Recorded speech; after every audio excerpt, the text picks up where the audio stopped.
A continuación, Animal Político.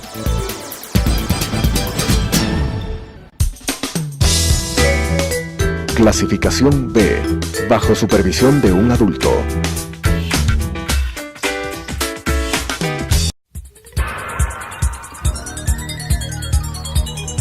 Las opiniones vertidas en este espacio por la producción y dirección del programa son de exclusiva responsabilidad de sus autores y de quienes intervienen en ellos.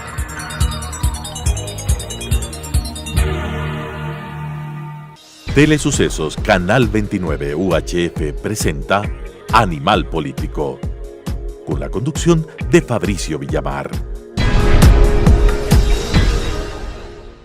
Queridos amigos, qué gusto estar con ustedes otra semana más. Bienvenidos a Animal Político, en donde me doy el gusto de sacarme el saco, aflojarme la corbata y invito a mis amigos para que conversemos un poco más, para que ustedes también los conozcan. El día de hoy nos acompaña Juan Carlos Holguín. Juan Carlos, bienvenido. Juan Carlos es de estos locos que agarra y se mete a pensar que se puede hacer negocios con el fútbol, con la tecnología. Es un joven que le ha metido muchísimas ganas a esto, pero quiero en primer lugar darte la bienvenida. Muchísimas gracias por estar con nosotros el día de hoy. ¿Cómo es esto de que te metes en el fútbol y por dónde entró esta afición? Bienvenido. Gracias, Fabricio, muy buenos días a todos los que nos ven y qué bueno verte desabrochado el botón con la corbata floja. Creo que es parte de poder tomar también con mucha alegría, libertad. De poder tomar ya que estamos en fiestas de quitas. Sí, tomar tu trabajo en serio, pero a la vez con esa distensión que uno necesita para ser feliz. Yo empecé en el fútbol, te diría, desde muy pequeño. Fui hincha del Deportivo Quito desde que tengo 6 años. Fue mi primer recuerdo. Alfredo Encalada era entrenador del Colegio Alemán de Quito y jugaba, era el capitán del Deportivo Quito, y me llevó alguna vez de mascota. Nació ahí un... Animal Político, bien. Nació ahí un amor por el fútbol que fue muy grande. Además, primero como hincha de un equipo que yo te puedo decir, en mi época de mayor fanatismo nunca lo vi campeón a mi equipo, y el Quito era todo para mí. Y soy de esa generación que vio a la selección clasificar por primera vez a un mundial. Seguí al Ecuador a todos esos partidos de la eliminatoria de Japón y Corea del 2002, y el momento de la clasificación, me acuerdo, el 7 de noviembre del 2001, decidí hacer un proyecto. Como si vos mismo hubieras estado jugando, más o menos. Y creo que todos jugamos de ese partido, todos jugamos de ese partido, y yo tuve la oportunidad de ese último partido escucharlo desde Montana, Estados Unidos. Estaba haciendo un intercambio estudiantil, fue el único partido de esa eliminatoria al que no fui, y no pude escucharlo en internet. Y ahí surgió la idea de hacer un portal de internet en el fútbol. Yo tenía 18 años y bueno, volví al Ecuador a los pocos meses y empecé este proyecto desde cero, futbolecuador.com. Me acuerdo, compré el dominio, le pedí a mi padre $14 para usar con su tarjeta de crédito, y empezamos con esta ilusión que empezó textualmente en el garage de mi casa, con 2 compañeros míos de colegio. Uno todavía seguía en 6º curso, el otro ya se había graduado, era estudiante de Derecho en la Católica. Uno escribía a la mañana, otro al mediodía, otro a la tarde, y empezamos este proyecto, solo temas de fútbol. Así comienza futbolecuador.com. Así es, fue el primer portal de internet dedicado 100% al fútbol en el Ecuador, y hay que entender que en esa época no había industria del fútbol. Y es así como me ingreso a una industria naciente, a una industria que después ha sido mi vida, con sus cosas positivas, pero también con sus inmensas cosas negativas. Yo diría que el fútbol es lo más cercano a la política que tenemos, sí, con unos alicientes mucho más importantes e impactantes. Pero también inicié así mi incursión en la tecnología. ¿A los 18 años haces tu primera empresa entonces? Así es, a los 18 años formo futbolecuador.com. Con $14. Con $14 arranqué, y después lo lindo de ser emprendedor, ¿no? Me acuerdo el primer auspicio, poder pagarles a mis amigos que trabajaron gratuitamente los primeros meses, y claro, también empezar a ver en este país lo difícil que es ser emprendedor. Siempre contaré como anécdota que trataba primero de hacer una empresa, que es muy caro en este país, más aún a esa edad.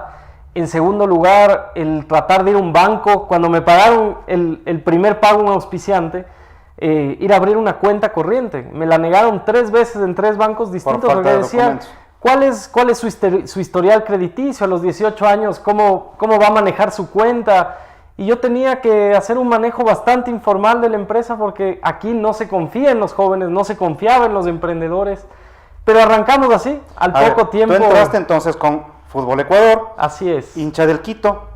¿Qué hacías de gerente de promoción de la liga? O sea, ¿qué se siente estar en el equipo que gana copas mientras el tuyo anda así siempre con una patita en el descenso? Bueno, y fue parte de esta historia hermosa del fútbol. La primera persona que me apoyó en futbolecuador.com fue Esteban Paz. A través de un amigo en común me lo presentó a él. Me dijo, mira, si quieres estar en el fútbol, el antecedente a esto es cuando yo me graduaba del colegio, yo quería trabajar en el fútbol. Y acá no había industria, acá no había absolutamente nada que nos dé la seguridad a futuro de que podías vivir de este negocio. Los primeros oponiéndose a esto era mi familia. Y alguna vez un amigo me dice, si quieres estar en el fútbol, conócelo a Esteban Paz. El fútbol es su vida, él estaba en liga. ¿Y fuiste a ver a Esteban? Fui a ver a Esteban. Esteban fue la primera persona que me dio un apoyo real para armar el proyecto. El proyecto se trasladó ahí de la casa a una oficina que nos dio Esteban. Me permitió tener un escritorio en su oficina y empezar este proyecto en el que no muchos creían. Los .coms habían quebrado en los 2000 en Estados Unidos, etcétera. Esteban me abrió las puertas de ir a visitar a las primeras empresas que estaban en el fútbol. Yo para esto empecé ya a estudiar Derecho. ¿Estudiaste Derecho? Así es, empecé Derecho, que era lo más cercano a lo que me habían dado los test psicológicos vocacionales en el colegio. No quería hacerlo, yo quería trabajar en el fútbol. Y me acuerdo un día que Esteban me dice, compadre, necesito un compañero tuyo, hincha de la liga, consigue a alguien de la Universidad de Marketing que venga a ayudarme porque vamos a montar una oficina de marketing en el club. Me acuerdo que yo, con mucho valor a la noche le dije, al principio le dije, sí, claro, yo te lo busco, y a la noche le dije, Esteban, yo he querido trabajar en el fútbol, ese fue mi plan de vida, yo quería estudiar marketing deportivo, la verdad quería irme a Buenos Aires a estudiar marketing deportivo, yo hasta ese entonces no conocía Argentina, y Esteban me dijo, pero tú eres hincha del Quito, y me acuerdo que le digo, bueno, pero quiero trabajar del fútbol, te he visto trabajar acá, y él me dio la oportunidad. Hay algo que a mí me marcó a futuro, y es cuando uno toma las decisiones no por el dinero, no por lo que hay. En liga nadie ganaba un sueldo, y hay que entender que para Esteban salía del secuestro recientemente, y uno entiende lo que era liga para él, y lo que significaba liga para todos. Y yo empecé a trabajar, mi primer sueldo era un canje de entradas, y así me mantuve como por cerca de un año. Tú trabajabas y te pagaban en entradas. Yo fui el primer gerente de marketing que tuve. ¿Revendías las entradas? No es así. No. Empecé a disfrutar de conocer más de esta gran institución, claro, después ya con figuras dirigenciales como Rodrigo Paz, haber trabajado con él, Patricio Torres, que ha sido un guía muy grande. Patricio, sí. Oye, ¿qué tal es trabajar con el negro? Es espectacular. Yo digo espectacular porque yo entendía ahí lo que era tener la visión a futuro de lo que se quería. Yo tenía 19 años para ese entonces y recuerdo Fossati estaba como técnico de liga y se discutía que el objetivo era quedar campeón de América. Fossati yo pude vivirlo como un técnico que hizo muchos cambios, entre ellos algo que me marcó después para el fútbol y me marcó después también para los que tenemos la vocación política, y es, uno no puede armar un equipo para ganar solo de personas con experiencia o solo con juveniles. No. Y era esa mezcla, las dos cosas. Un equipo con excelencia. Me acuerdo Fossati decía, ¿en qué viaja Liga? Quiero ir a conocer los aviones y los buses en los que van sus jugadores. Se compró el primer bus de liga propio por estas decisiones estratégicas de decir, hay que jugar a ser el campeón de América. Y eso son esas historias te tratan que en el como fútbol te ven, ¿no es cierto? es así, pero en el fútbol mucho más, porque uno aprende a que realmente hay que hacer las cosas en serio y bien para que den frutos en el corto tiempo. Y después entiendo que te fuiste a buscar un pequeño equipo en Cayambe. Así es, en el 2007, para esto ya pasaron varias cosas en mi vida. Yo fui también el primer gerente de compra de derechos de televisión en un canal de televisión acá, que fue a trabajar a Teleamazonas como gerente de deportes, cuando se cayó el canal del fútbol. Y era muy interesante porque todo lo que estamos viviendo ahora en el FIFA Gate es lo que vivimos muchos en el 2005. Cuando ¿Se veían presiones para la entrega de del derecho de transmitir los partidos? Pero por supuesto, ahí empezó este proceso que hoy conocemos como el FIFA Gate, con los actores que hoy están sindicados en sus países. Mariano Hinkis, Hugo Hinkis, en el caso acá, el presidente de la Federación, Luis Chiriboga, que quisieron hacer un canal del fútbol y Liga y Barcelona se opusieron, y algunos de los canales que tenían los derechos también lo hicieron. La vida me dio la oportunidad de conocer desde dentro esa discusión. Recuerdo la verdad con mucha alegría. ¿Cómo se negocian más que negociar, recuerdo una reunión en Buenos Aires. Liga jugaba octavos de final con River Plate en Buenos Aires. Y recuerdo una reunión entre Rodrigo Paz, Hugo Hinkis, estábamos con Patricio Torres, con Esteban, donde Hugo Hinkis le decía: Rodrigo, entra al canal del fútbol, esto va a ser un éxito. Y Rodrigo le dijo una cosa: yo no vengo acá por un tema de valor en los derechos de Liga. Yo me siento acá para decirte que ese proyecto empieza mal, que estás tratando con una Federación Ecuatoriana de Fútbol que tiene corrupción, y yo no voy a prestar mi equipo para ello. Así que desde ahora te digo, no intentes convencerme, porque nosotros no entraremos al canal del fútbol y voy a luchar para que se caiga. A los 2 meses ese proyecto cayó por el bien del fútbol ecuatoriano, porque hoy si ya tenemos una crisis tan grande en el fútbol ecuatoriano, la tendríamos muchísima más profunda si la historia no hubiese seguido el camino que siguió, gracias a que estos dirigentes que la verdad ponderaron la ética del fútbol frente a lo que pasaba. Ahí fueron los primeros momentos también de cuestionamiento del fútbol. El fútbol, en especial en los manejos dirigenciales de la federación, te permite ver que detrás de cada triunfo, de cada campeonato, hay cosas muy feas que pasan. Se me iba acabando la alegría. Y ese fue el momento donde decidí dejar el fútbol. Me fui a vivir a Buenos Aires. Yo tomé una decisión por varias razones de mi vida. En 15 días me fui a vivir a Buenos Aires, renuncié a la gerencia del canal, estaba con mis empresas, simplemente me fui. Y estando allá decidí que realmente lo que quería era hacer un proyecto ejemplar en el fútbol. Volvimos y con unos amigos compramos en el año 2007 una participación en un proyecto nuevo que tenía un equipo de fútbol en la comunidad de Cangagua. Del Cuniburo. El Cuniburo en ese 2008. Jugaron en la segunda. En la segunda categoría, en ese 2008. Abajo. Exactamente, había recién clasificado en el 2007 al fútbol profesional, empezando en una comunidad como Cangagua, donde realmente hay 1.500 habitantes en Cuniburo, con mucha pobreza, muchas necesidades, pero este equipo había llegado. Nosotros nos quedamos en ese año a un punto del ascenso a la Serie B, con una anécdota también triste, pero el día anterior a jugar el último partido nos llamaron a decir que el número 3 y capitán del Rocafuerte no era él, que el verdadero estaba en España, y que el árbitro, que en ese momento fue Alfredo Intriago, había sido comprado por el otro equipo. Uno cuando está en el fútbol dice: esas cosas no pasan. Recuerdo que el martes anterior en la federación, cuando nos dijeron que Alfredo Intriago iba a pitar el partido, nosotros la verdad nos alegramos mucho de la importancia que le daba la federación al fútbol de segunda categoría, pero pasaron cosas que a mí me hicieron dudar sobre el fútbol. ¿Les ganaron el partido? Yo creo que sí, fue un gol en offside. El capitán se determinó después que había suplantado la identidad, fue sancionado. Y recuerdo que fue sancionado, pero no cambian los resultados. No cambia nada, y ahí entendí que realmente en el fútbol, si se querían cambiar las cosas y se quería que el fútbol sea ejemplar, tenía que cambiar la dirigencia y la dirigencia de la federación.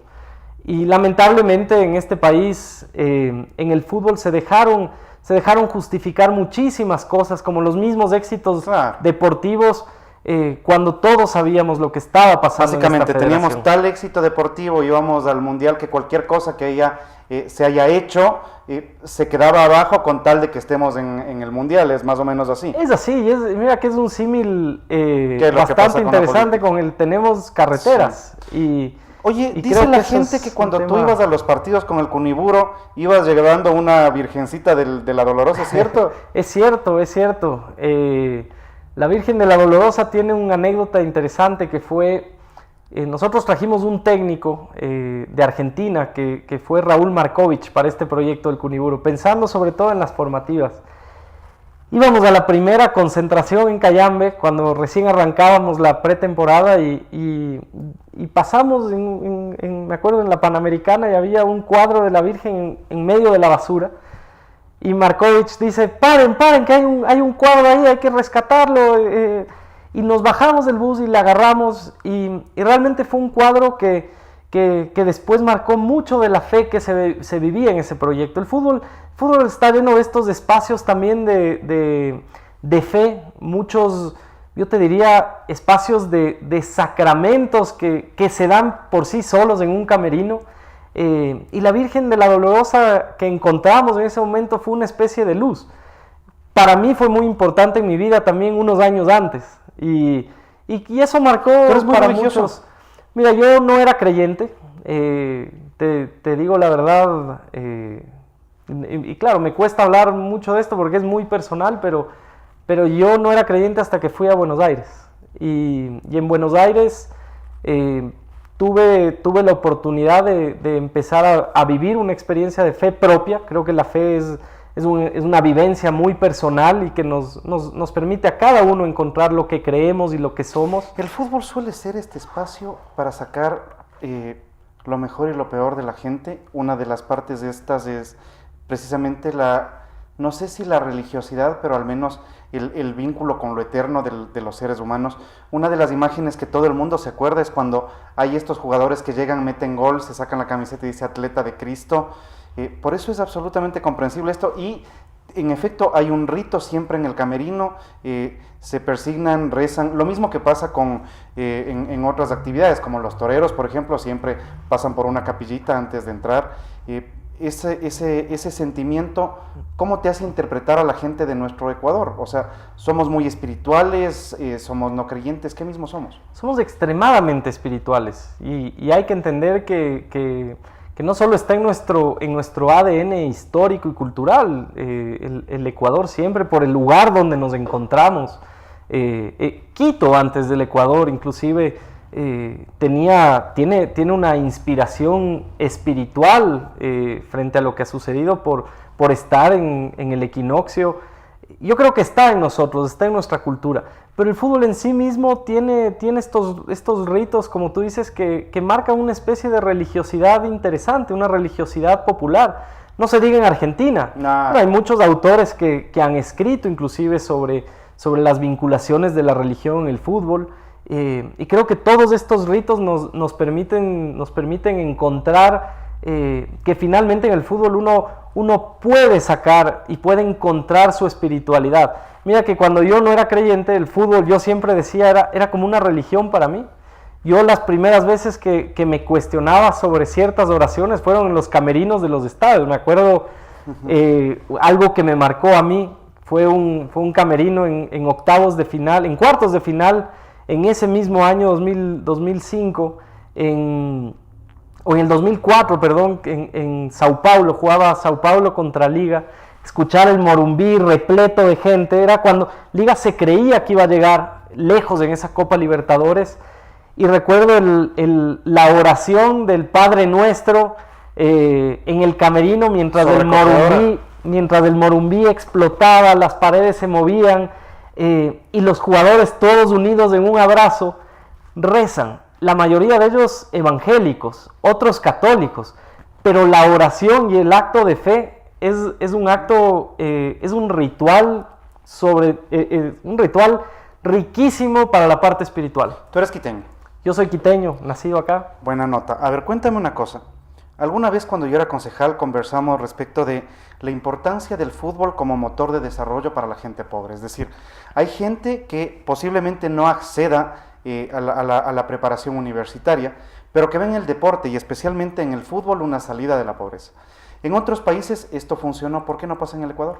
Yo creo que acá nunca nos hemos dado cuenta de la importancia de las políticas públicas hacia el deporte y cómo el deporte es un factor de desarrollo.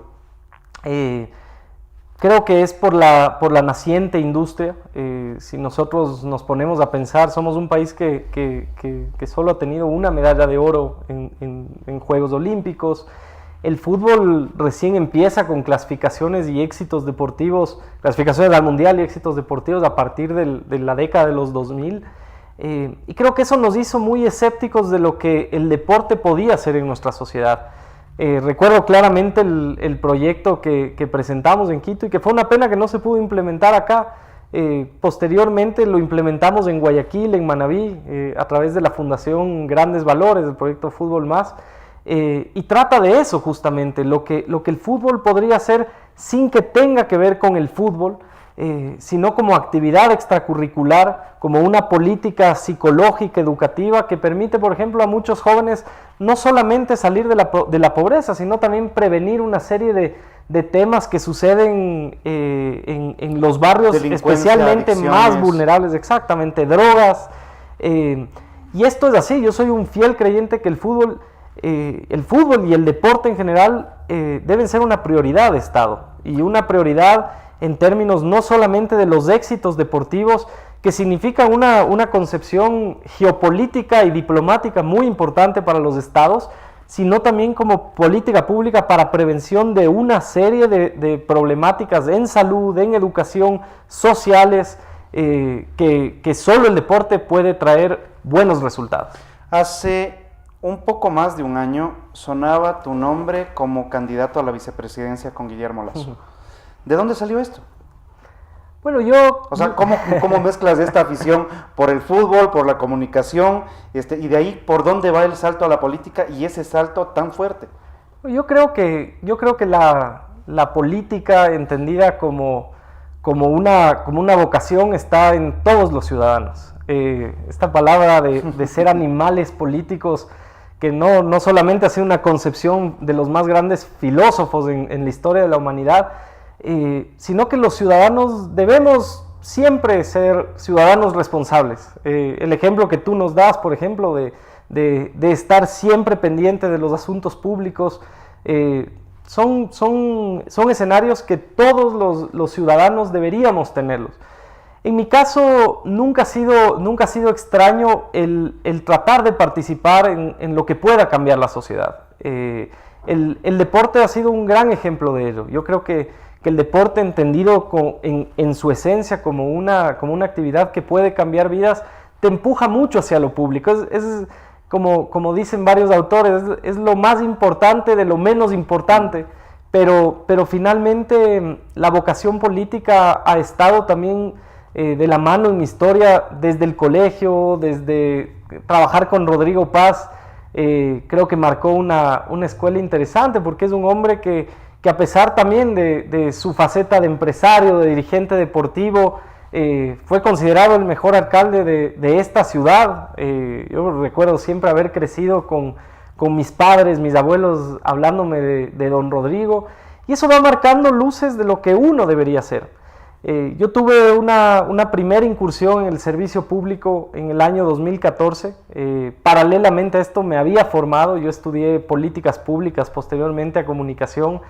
De hecho, mi tesis fue la organización de un mundial andino entre Ecuador, Perú y Colombia en el año 2030. Ahora se están candidatizando Paraguay, Argentina y Uruguay para el mundial del 2030, porque un proceso de candidatura de un mega evento puede generar un modelo de desarrollo para un país. Y en ese 2014 que tuve mi primera experiencia en el servicio público, lo repetiría cientos de veces, Fabricio, y creo que debe ser una obligación para todos los ciudadanos. Y bueno, lo de la vicepresidencia surgió, diría yo, por una oportunidad de la vida. Estoy yo cursando un doctorado en España. Llegó Guillermo Lasso a la graduación de su hija, tuvimos una primera conversación. Lo conocí más, una persona con la que comparto muchos de sus principios, visiones y valores. Y nunca fue un tema de la vicepresidencia, no, yo me enteré después por los medios, fue una conversación sobre lo que hay que hacer en política. Yeah. Pero finalmente siempre estaré dispuesto a entrar en la vida pública. Siempre. ¿La política es una actividad a la cual tú recomendarías a los jóvenes que se metan? 100%, porque yo de nuevo, más que recomendar entrar a la política como la conocemos ahora, creo que el servicio público, quienes pueden entrar y vivir lo que es decir, con mucha pasión, con mucha honestidad, con mucha decencia y con mucha eficiencia, sentir cómo puedes cambiar en el día a día la vida de las personas, no te lo da nada. Muchos lo llaman la conscripción cívica, yo ni siquiera la tomo como una conscripción porque creo que si todos entendiésemos esa política como la buena política, la política de verdad, el servicio público es una actividad que nos produce extremados frutos de alegría y felicidad en las personas. Ese fue nuestro invitado del día de hoy, Juan Carlos Holguín. Muchísimas gracias por acompañarnos. Tenemos todavía una conversación pendiente sobre el tema Quito, que la tendremos en los próximos días. Con todos ustedes, muchísimas gracias. Ya nos vemos la próxima semana. Las opiniones vertidas en este espacio por la producción y dirección del programa son de exclusiva responsabilidad de sus autores y de quienes intervienen en ellos.